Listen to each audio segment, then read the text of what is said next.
My parents expect me to be my handicapped sister's slave for the rest of my life because I was put here to be her caretaker. Now they don't know what to do because I won't be coming back home. My sister is severely autistic. She requires attention almost 24/7 and cannot be left alone. She is nonverbal and cannot take care of herself at all. Despite the fact that she is only 12, she is extremely destructive and violent and destroys anything she gets her hands on. I hate her. That should be wrong to say, but it doesn't feel like it. I was only 6 years old when she was born, and since then I've never solely had my parents' attention. Even since I can remember, the world has revolved around her. I was moved out of my room into the basement at 7 because she needed to be in the room next to my parents. All of my toys as a child were destroyed by her, and my parents simply ignored me when I complained. Even when I was 14 and she destroyed a Mac my school gave me, I was in the wrong. Along with this, I am expected to take care of her and drop everything I do for her. I can never make plans with friends because my parents expect me to be there if they need me to take care of her. Even when I do somehow get time to myself, I am required to leave if they need me. If I do not, then I am punished. The recent example of this is when I went to see the new Spider-Man movie, and was grounded because I turned my phone off in the theater. It seems as if I am nothing more than a slave to them, and anything involving her simply overshadows me. This last week I was chosen to give a speech at a school event.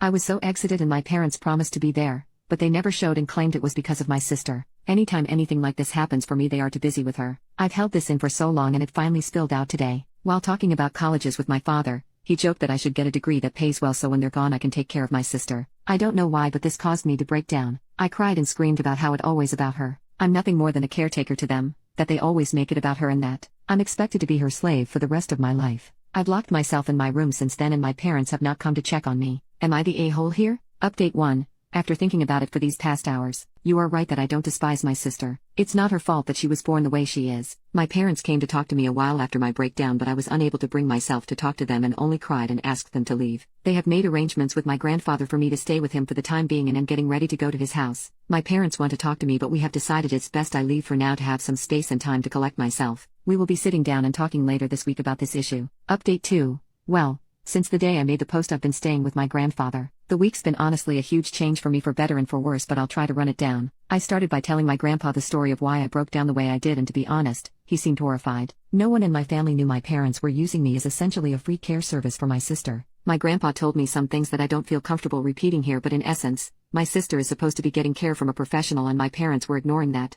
Along with this, I was not supposed to be caring for her at all with her mental state, as apparently she is a danger to herself and others. With everything else I told him, along with stuff like the movie Indecent, he was really mad and told me to not contact my parents without him there. He pretty much told me that he would be meeting with my parents beforehand and that he was going to be there when I sat down with them. It didn't end here either. The rest of the week consisted of other family checking in on me and telling me things my parents hid from me. This included the fact that my parents have been taking money from family to fund a caretaker that doesn't exist. Suffice to say, this week has been rough. But the upside is that even through all this, my extended family has been giving me more love than I've felt in a while. My grandfather spent this last week making up for the time I've lost, encouraging me to spend time with friends and do things I want to do. My aunts and uncles have also been helping me through the week. Well, Saturday night I sat down with my parents to talk. It went badly, to say the least. They came clean to me about everything. They told me things I will not repeat here, but they did not apologize. My parents still claim that I somehow owed my sister my time. My father even said, "You were put here to be her caretaker." I won't lie and say I was composed. After everything I learned, I confronted them on the fact that my sister needed a caretaker, the money my dad was taking from his sister, and a few other things. They denied it or made excuses, and in the end, we ended off in a worse place than before. Today will be my last time talking to them for a while. After talking with my grandfather and uncle last night, I'm not going back. Later today I'm going there and picking up my stuff and moving in with my grandfather. When I graduate high school, I'm planning on leaving the state to go to school. My aunt has told me that the money she was sending my dad will instead be coming to me from now on. My parents have called me twice since Saturday. Neither of them was to apologize and only asked when I was coming home. I won't be going back to them. Right now I still feel pretty uneasy about everything, but I feel like that will pass. The rest of my family is showing their support to me, and honestly, it feels great. But in the end, I lost my parents. Over all of this, I've learned something that I wished I had seen earlier. I don't hate my sister. In fact, I love her with all my heart. I should never have projected my hate onto her. That was wrong, and someday I hope to make up for it. But for now, I need to leave. Update 3. We just got back from moving my things out of my parents' house. Everything I wanted to take my grandpa and uncle helped move, and it's at my grandpa's house now.